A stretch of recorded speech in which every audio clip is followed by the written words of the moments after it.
The situation is evolving rapidly, so know that things do change. Now I'm doing a doctor fact checks politicians because I've seen some politicians make statements that are at best negligent and at times purposefully inaccurate. But before we start, I want to make a comment about ending social distancing. This week, the story has moved to how long should we be doing this social distancing? Is it worth the economic impact of closing of small businesses, people losing their jobs, the stock market taking a tumble? And it's actually a good question. We should be asking it. And doctors like myself should really be providing answers in a time of unknowns. I just watched a panel on Fox News of President Trump, Vice President Pence, a few others talking about this exact issue. President Trump made a statement where he says, we should be getting back to work around April 12th, which is Easter time. Now, many people are asking, is that the wise move to do? We don't know. We don't know if that's the right move to do yet. We need to conduct more tests. We need to get doctors on the front lines, their equipment that we need to treat patients, and we need to see what's happening, how the situation is evolving. Making any kind of prediction now for April 12th is a full-on guess. We don't have all the numbers. We don't know how the situation is going to evolve. So I think we need to pump the brakes a little bit. At this very moment, the reason why I say the economic losses are still worth it because of the worry of run on hospitals. This isn't a theoretical problem. Italy's having it right now. And if we have it here in the United States, people are gonna suffer, not just those who are over the age of 70. Everyone's gonna pay a toll for this. What I'd like to see happen over the next few weeks, hospitals get more prepared. We transform civilian buildings like Jacob Javits Center right around the corner, hotel rooms in order to act as impromptu hospitals. We get personal protective equipment and ventilators to hospitals. See how many people are sick with proper testing kits. And only once we have all this in place in the next 2 weeks can we then start talking about estimates. Right now, no place for it. During this Fox News White House panel, they had 3 doctors on, Dr. Sapphire, Dr. Siegel, and Dr. Oz, each asking a question of Vice President Pence and President Trump. Unfortunately, none of them asked if our politicians are afraid of a run on hospitals. The simple question remains, what do we do and how do we prepare for when millions of people simultaneously catch this novel coronavirus? And even if 1% need ventilator support, which is probably more than that, how can we manage with not enough equipment? How do we manage with not enough protection where health providers are gonna get sick and they have to stay home? We need to think about us on the front lines and really get President Trump, Pence, and everyone in the political sphere to think about us and how we need to manage the situation. All right, let's fact check some politicians making statements about the novel coronavirus that may not be accurate and some that are really dangerous. The World Health Organization offered the testing kits that they have available and to give it to us now. We refused them. Were testing kits available that were perfectly fine? Yes. However, these tests are largely reserved for low-income countries that don't have the testing capacity, don't have the ability to make their own tests. In fact, many countries were making their own tests and not taking them because they have the economy to do so. How would it look if an economic superpower like the US started claiming these kits for themselves? Just pretty bad. I think what really slowed down our response time was that the initial tests the CDC sent out were faulty. And second, it took forever to commercialize these tests for private labs to do this sort of testing. Now that that's happening, where BioReference, LabCorp are able to do them, we can get more tests done. We have a drug called chloroquine.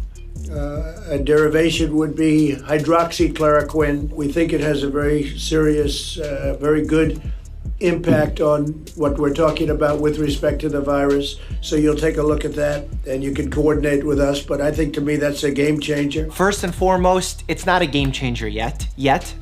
We like to be optimistic in the medical community, but first and foremost, we have to be healthy skeptics. That does not mean we disbelieve everything we hear. It means that we have to take everything with a grain of salt, especially basing it on limited research. The research that we have presented thus far is mainly anecdotal research, meaning stories or certain compassionate uses where we're just using the medication in an experimental form.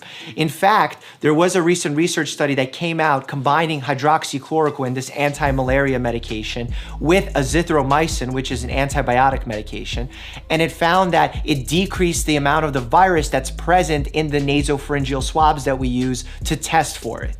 Now, this is a very small study. It wasn't randomized. The people that got both drugs were only 6. That's a very small number. So until we do a proper clinical trial and understand exactly what it means to have less virus in your nose, because what good is it if you have less virus in your nose, but you're still showing horrible symptoms and still having the same outcomes? We need more info. That's what I'm saying. We need to do more research before we start calling it a miracle drug, a game changer. Because what happens? People start taking it unnecessarily and get side effects. Another issue that I'm sure the president didn't think about when he made these statements, now it's nearly impossible for my patients who have been taking hydroxychloroquine, brand name Plaquenil, for lupus or different types of autoimmune conditions, to get it because of this rush on pharmacies, because people think it cures or treats the novel coronavirus. I think at a time like this, we have to look to the major organizations to give us guidance. Dr. Fauci cleared up some of the fact checking there. The FDA came out and said they have not FDA approved hydroxychloroquine to be a treatment. Are we using it in some compassionate use cases? Yes, but we have to understand this is experimentational use only at this time. This disease could take your life, but that's not the scariest thing to you. There's something that would be worse than dying. Yeah, we got a choice here. And we're going to be in a total collapse, recession, depression, collapse in our society. If this goes on another several months, there won't be any jobs to come back to for many people. There's no need to go on national television and say something dramatic that you're willing to lay down your life for the novel coronavirus to save the economy, because it's a false dichotomy and an inaccurate statement. The entire interview sets up a false dichotomy. We're okay putting at risk those above the age of 70, or we have the economic collapse of this country. It's not that simple. There are many choices to be made, and it's not about saying this is gonna take 9 months or 6 months or 3 months or 2 weeks, because we don't know. It's an evolving situation that we constantly have to monitor and make changes when appropriate. Now, the reason I bring up the false dichotomy is because we need to understand that it's not just about those over the age of 70. If we open the country back up too early, the risk isn't just to them. It's to all of us. Not only are 30-year-olds, 20-year-olds, 50-year-olds still gonna get sick, it's gonna happen so quickly that hospitals like my own, like the ones in New York City, are gonna get overrun, and doctors are not gonna be able to provide care not only to coronavirus patients, but to everyone. You're gonna be a 20-year-old involved in a car accident? Those happen all the time. Guess what? ICU's full of corona patients. Where are you gonna go? If you're diagnosed with cancer, you need an infusion. We don't have any more IV supplies because we're using them on the coronavirus patients. Where are you gonna go? This is not just about those who are over the age of 70. I encourage Lieutenant Governor to come to New York City, take a look at the hospitals that are already here overcrowded. The ICUs are nearly working at capacity. We're going through 40 to 70,000 N95 masks a day. That's with the economy shut down. Imagine we open it up and everybody gets sick at the same time. Who's gonna take care of these people? I have no idea, because I'll tell you exactly what happens if we do that. We're gonna run out of equipment, first and foremost. Doctors are gonna be facing decisions on who to intubate. The 20-year-old who has no medical problems, the 30-year-old who has 2 kids, the 50-year-old who has a family but smokes, or the 70-year-old who has many health problems but has been paying into Social Security and Medicare their entire lives. How do you make that decision? Healthcare providers are still gonna be there on the front lines because that's what we do. We're gonna get sick.